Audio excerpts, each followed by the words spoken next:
من يهد الله فلا مضل له ومن يضلله فلا هادي له واشهد ان لا اله الا الله وحده لا شريك له واشهد ان محمدا عبده ورسوله اما بعد فان خير الحديث كتاب الله وخير الهدي هدي محمد صلى الله عليه وسلم وشر الامور محدثاتها وكل محدثة بدعة وكل بدعة ضلالة وكل ضلالة في النار. عن أم المؤمنين عائشة رضي الله تعالى عنها قال رسول الله صلى الله عليه وسلم من أحدث في أمرنا هذا ما ليس منه فهو رد. وفي رواية ما عمل ليس عليه أمرنا فهو رد. رواه البخاري ومسلم. মহান আল্লাহ পাক রব্বুল আলামিনের অসংখ্য অগণিত শুকরিয়া আদায় করি, যিনি আজকে আমাদেরকে সুন্দর পরিবেশে আমাদের জমিয়তে আহলে হাদিস মাসিক প্রোগ্রামে আমাদের সবাইকে উপস্থিত করেছেন এবং আমাদেরকে সুস্থ সবল রেখেছেন। আমরা বলি আলহামদুলিল্লাহ। শত সহস্র কোটি সালাত এবং সালাম পেশ করি বিশ্ব নবী মুহাম্মদ মুস্তাফা সাল্লাল্লাহু আলাইহি ওয়াসাল্লামের প্রতি, যার প্রদর্শিত পথ ও মহৎ অবলম্বন করে সঠিক সত্য গ্রহণ করার অবলম্বন করার তৌফিক পেয়েছি। আমরা বলি আল্লাহুম্মা সাল্লি আলাইহি আল্লাহুম্মা বারিক আলাইহি। সম্মানিত উস্তাদ এবং মাননীয় পরিচালক, সামনে আমার উপবিষ্ট দিনী ভাইয়েরা, আজকে আমি সংক্ষিপ্ত যে বিষয়টি আলোচনা করব তা হচ্ছে দার্সে হাদিসের আরবাইনের ৫ নম্বর হাদিস। মা আয়েশা রাদিয়াল্লাহু আনহা থেকে বর্ণিত, তিনি বলেন রাসূল সাল্লাল্লাহু আলাইহি ওয়াসাল্লাম বলেছেন, মান আহদাসা ফি আমরিনা হাযা মা লাইসা মিনহু ফাহুয়া রাদ। যদি কোনো ব্যক্তি এমন আমল করে যা আমাদের এই দিনের মধ্যে নেই, তাহলে তা প্রত্যাখ্যাত। ফিরাওয়ায়াতি অন্য হাদিসে বলা আছে যে কেউ এমন কোনো আমল করলো যা আমাদের দিনের অন্তর্ভুক্ত নয়, তাও প্রত্যাখ্যাত। তাই এই হাদিসকে বিভিন্ন ইমামেরা বলেছেন দিনের অর্ধেক, কারণ খুবই গুরুত্বপূর্ণ হাদিস আমলের ক্ষেত্রে। আমরা তো শুধু আমল করলেই আমরা মনে করি মাস হয়ে গেল, কিন্তু না, এই হাদিস দ্বারা এটা প্রমাণিত হয়েছে যে কোনো আমল করার আগে অবশ্যই আগে দেখতে হবে এই আমলটা আমাদের নবী মুহাম্মদ সাল্লাল্লাহু আলাইহি ওয়াসাল্লামের হাদিস দ্বারা প্রমাণিত কিনা। তিনি কি হাদিস সেটা কি তিনি বলেছেন বা তিনি করেছেন বা সমর্থন দিয়েছেন, এই ৩ প্রকারের যদি পাওয়া যায় তা বলা যায়। তিনি সমর্থন দিয়েছেন, বলেছেন, তিনি নিজে বলেছেন, সাব্যস্ত আছে, তাহলে এটা হবে আমল।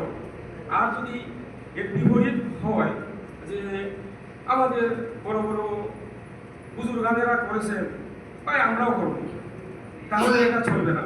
কারণ দিন হচ্ছে কাল আল্লাহ ও কাল রসুল। আল্লাহ কি বলেছেন, আমার রসুল কি বলেছেন, বাস।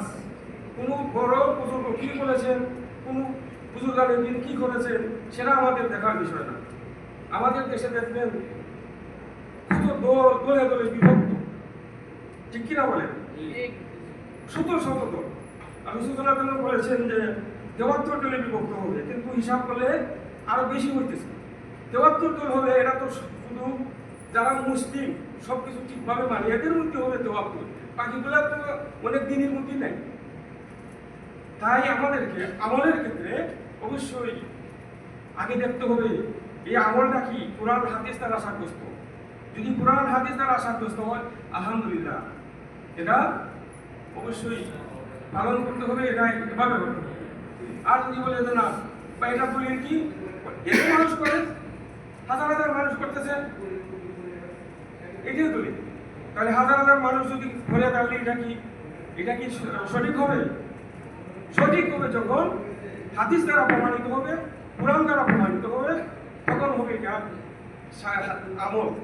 আর এটা ছাড়া যদি কোনো আমল হয় যা রাসূল সাল্লাল্লাহু আলাইহি সাল্লাম নিজে করেন নাই, সাহাবায়ে কেরামরাও করেন নাই।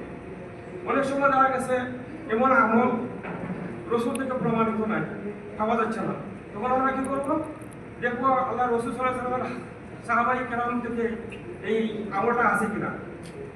যদি সেটা পাওয়া যায় তাহলে সাহাবায়ে কেরামদেরকে মানতে হবে, কারণ সাহাবায়ে কেরামরা হচ্ছেন আল্লাহ রসুল সাল্লাল্লাহু আলাইহি ওয়াসাল্লামকে ওইভাবে অনুসরণ করেছেন যেভাবে আল্লাহ রসুল সাল্লাল্লাহু আমল করেছেন। আর বিভিন্ন মুহাদ্দিসে কেরামরা যুগে যুগে এই হাদিসগুলি লিপিবদ্ধ করে রেখেছেন আমাদের জন্য। তাই আমরা যারা সাধারণ, আমাদের উচিত হচ্ছে আমরা অন্য কিছুগুলো দেখার বিষয় না, আমরা দেখবো আমাদের যে উস্তাদেরা বা বিভিন্ন মুহাদ্দিসের কেরামরা যে সমস্ত কোরআনের থেকে হাদিস থেকে যে সমস্ত বইপত্র লিখেছেন, বিভিন্ন উস্তাদেরা যে বক্তব্যগুলি দিতেছেন, আমরা সেগুলি ফলো করবো। আবার একটা জিনিস খেয়াল করবেন, যার কার কাছ থেকে আপনি ইলম নিতে পারবেন না, কারণ আপনি যদি যারা কার কাছ থেকে ইলম নেন আপনি বিভ্রান্ত হয়ে যাবেন। দেখবেন একটা কোরআনের আয়াত, ওটা আয়াত তো বদলাইতে পারবে না, কিন্তু তর্জমাটা উল্টা করে দিবে, তাফসীরটা উল্টা করে দিবে, আপনাকে বিনাশ করে দিবে।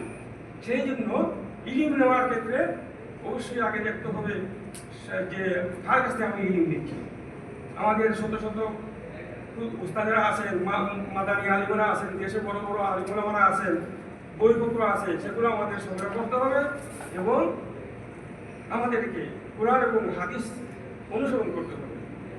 তাই বলছিলাম যে যখন আমরা রাসূল সাল্লাল্লাহু আলাইহি ওয়াসাল্লাম থেকে কোনো আমল সাব্যস্ত পাচ্ছি না, তখন কি করবো?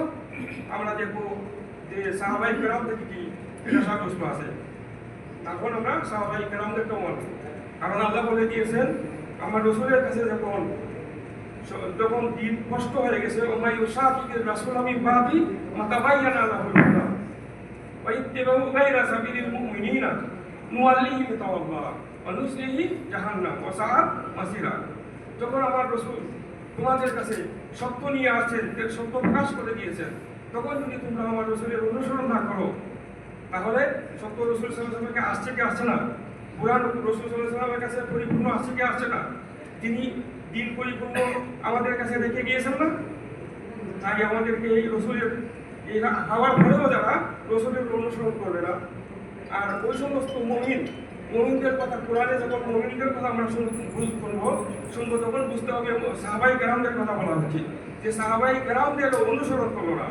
আল্লাহ বলছেন নুওয়াল্লিহি মা তাওয়াল্লা, তুই যখন আমার রসুলেরটাও মানবে না, আমার সাহাবায়ে কেরামেরটাও মানবে না, যা তুই যেদিকে যাস সেদিকেই যা, তোর যেদিকে মনে চায় সেদিকে যা, তবে জেনে রাখ নুসলিহি জাহান্নাম, তোর পরিণাম হবে জাহান্নাম ওয়া সাআত মাসিরা, আর এই জাহান্নাম খুবই মারাত্মক জায়গা।